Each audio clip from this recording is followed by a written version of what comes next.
around my story. Hello everyone, I'm Lauren. Did you ever wonder what it would be like to have your life completely destroyed by someone close to you? Ever thought about what you would do then?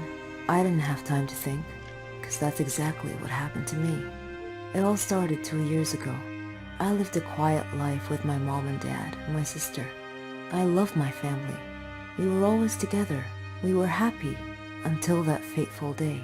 My dad got fired from his work, a big company. He had worked there for 20 years. The only money we had then was what he had managed to save over the years.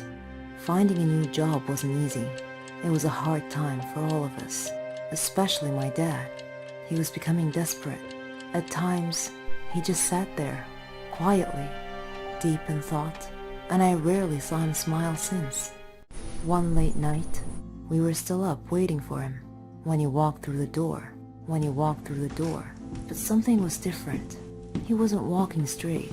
It was the first time in my life seeing him drunk. I decided to take matters in my own hand. I started job hunting. I was lucky enough to find something suitable at a startup company. The pay was good enough, and the more I worked, the more I earned. I was trying my best to get our life back. I was giving it all I've got. My dad started asking me for money. I was more than happy to give him what he needed. I didn't even ask what it was for. Then he started asking for more. He came late almost every night, and he was never awake in the morning. It seemed like we hadn't talked together for ages. Then, money started disappearing from my purse. I got home from work one night.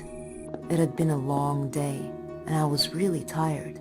I put my bag in my room, and I went to the kitchen to find something to eat. I made myself a sandwich, then took it back to my room. But when I got to the door, I saw a shadow moving inside. I thought everyone was asleep, so I opened the door slightly and looked inside. I couldn't believe what I saw. My dad was standing over my bag, and my wallet was in his hand. He found no money in it, so he threw it on the bed and started going through my purse. At that moment, my mom came down the stairs. She had my dad's shirt in her hands and a small pack of white powder. I looked at her face. Her eyes were filled with tears.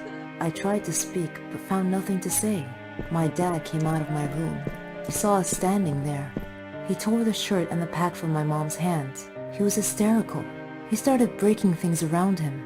Suddenly, everything changed. My mom and I were too scared to move, but then my sister came running down the stairs. He pulled her towards him and held a knife to her throat. He threatened to kill her if we didn't give him money. Without a moment's thought, I did what he asked. Things only got worse. Nothing was ever enough. He asked for more and more money, and if I refused, he'd get violent, beating up anyone in his path. I couldn't stand by and watch, so I would just give him what he wanted, until I decided enough was enough. He barged down the stairs one evening and asked for all the money I've got. I told him we had expenses to pay, the rent, school fees, but none of it mattered to him. He asked me again for the money and threatened me if I didn't do what he asked. I refused. He hit me so hard that I crashed my head against the wall and fell to the floor, bleeding. Everything went dark. My mom took me to different hospitals, and I had to do a lot of checkups and tests, but all the doctors said the same thing, that this was it. I was sentenced to live my life in darkness, never to see the light again. Bumping my head against the wall was one of the reasons, but apparently, my psychological state played a huge role in my recovery. The doctor suggested that I be taken to a psychiatrist. My dad felt sorry for what he had done to me. He quit the drugs and alcohol, tried to be proper, but it was because of him that I was in this state. I didn't know if I could ever find it in myself to forgive him. I was torn inside. He was my dad, but I couldn't forget what had happened. I stopped talking shortly after, and he left, disappearing from our lives. No one knew where he was, or what he was. A year had passed, and he came home. He sounded good, kinda like how he was before. He's trying to make up for what he had done. But to me, nothing he does makes a difference anymore. Kinda like how he was before. He's trying to make up for what he had done. But to me, nothing he does makes a difference anymore. I'm still in the dark. That's something I'm gonna have to live with my whole life. I can't change that. What do you think I should do?